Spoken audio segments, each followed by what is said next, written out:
Szóval, anyu, de érted, azt mondom? Ha most elmondom, nem értetted? Jön már. Olyan ajtó, ami 2 és megvan olyan 5 meg 9. Az előbb még 2 méter volt? Igen. A lényeg az, hogy különböző nagyság volt.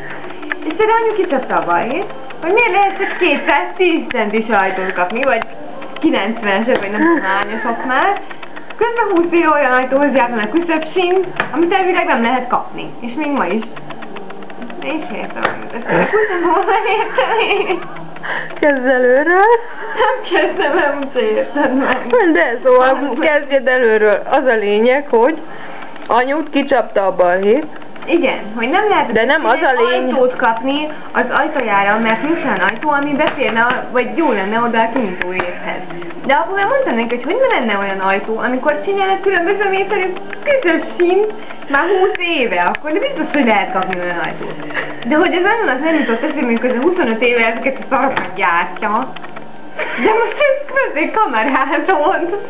Ezt már meg fogjuk nézni. Helyett fényképezhetnénk. Érted, amit mondtam? Most leállítottam. Nem.